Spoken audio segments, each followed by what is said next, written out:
जय हिंद साथियों, स्वागत है आप सभी का।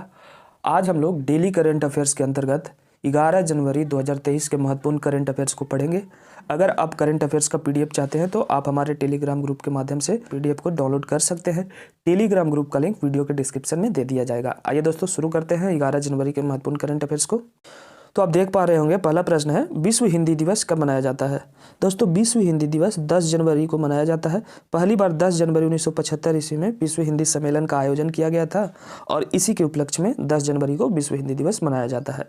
अगर राष्ट्रीय स्तर पर बात की जाए तो राष्ट्रीय हिंदी दिवस 14 सितंबर को मनाया जाता है, याद रखेंगे। आइए आगे बढ़ते हैं दूसरे प्रश्न की ओर। दूसरा प्रश्न है, आकांक्षी ब्लॉक कार्यक्रम की शुरुआत किसने की है।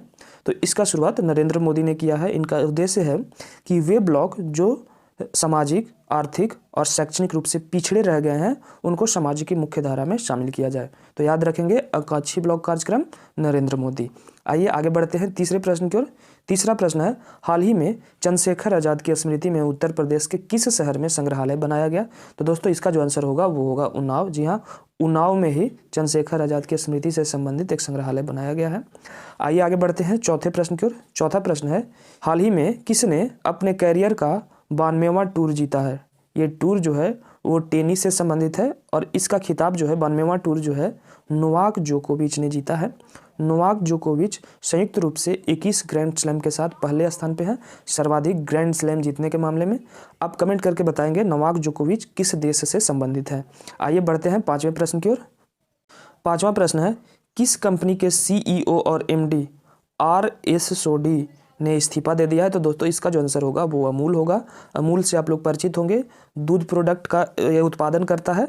तो ये अमूल के सीईओ और एमडी थे, क्या नाम था, RS सोडी, जिन्होंने हाल ही में इस्तीफा दे दिया है।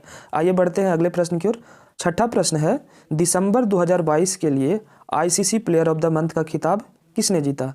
तो दोस्तों, प्रत्येक महीने में ICC player of the month घोषित करती है और इसके अंतर्गत इंग्लैंड के पुरुष क्रिकेटर हैरी ब्रूक और ऑस्ट्रेलिया की महिला क्रिकेटर एस गार्डनर को यह खिताब दिया गया है, याद रखेंगे। तो दिसंबर के ICC player of the month कौन है, हैरी ब्रूक और एस गार्डनर। आइए बढ़ते हैं सातवें प्रश्न की ओर। सातवां प्रश्न है, किस देश के दिग्गज ऑलराउंडर प्रिटोरियस ने संन्यास ले लिया है। माफ करेंगे, हमें लिखा गया है। तो ड्वेन प्रिटोरियस का संबंध जो है वो दक्षिण अफ्रीका से था और इन्होंने 33 वर्ष की अवस्था में ही संन्यास ले लिया है। हालांकि ये लीग क्रिकेट खेलेंगे, तो ये चेन्नई सुपर किंग्स से खेलते थे, अब IPL में ये खेलते नजर आएंगे, लेकिन अंतर्राष्ट्रीय क्रिकेट से इन्होंने संन्यास ले लिया है।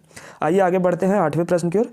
आठवां प्रश्न है, पूर्व चीफ जस्टिस रंजन गोगोई ने किस राज्य के मुख्यमंत्री के डायरी का विमोचन किया है। तो दोस्तों, रंजन गोगोई का संबंध असम से है और इन्होंने असम के ही मुख्यमंत्री हिमंता बिस्वा शर्मा के डायरी का विमोचन किया है। आइए बढ़ते हैं नौवें प्रश्न की ओर। नौवां प्रश्न है, किसे पतंग राव कदम पुरस्कार से सम्मानित किया गया है। दोस्तों, पतंग राव कदम पुरस्कार से आधार पूनावाला को सम्मानित किया गया है। यह आधार पूनावाला सीरम इंस्टीट्यूट के डायरेक्टर हैं।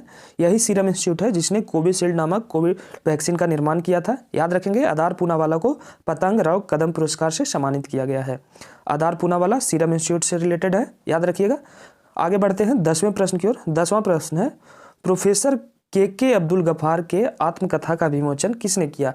अभी हाल ही में प्रोफेसर के अब्दुल गफ्फार का आत्मकथा का विमोचन किया है, तो आपको बताना है किसने किया है। तो दोस्तों, इसका जो सही आंसर होगा वो होगा MS धोनी, याद रखेंगे। MS धोनी के चलते ये और खास हो जाता है। तो प्रोफेसर के अब्दुल गफ्फार के आत्मकथा का विमोचन किसने किया है, MS धोनी। तो दोस्तों, इसी के साथ आज का हमारा 10 करंट अफेयर्स का ये वीडियो समाप्त होता है।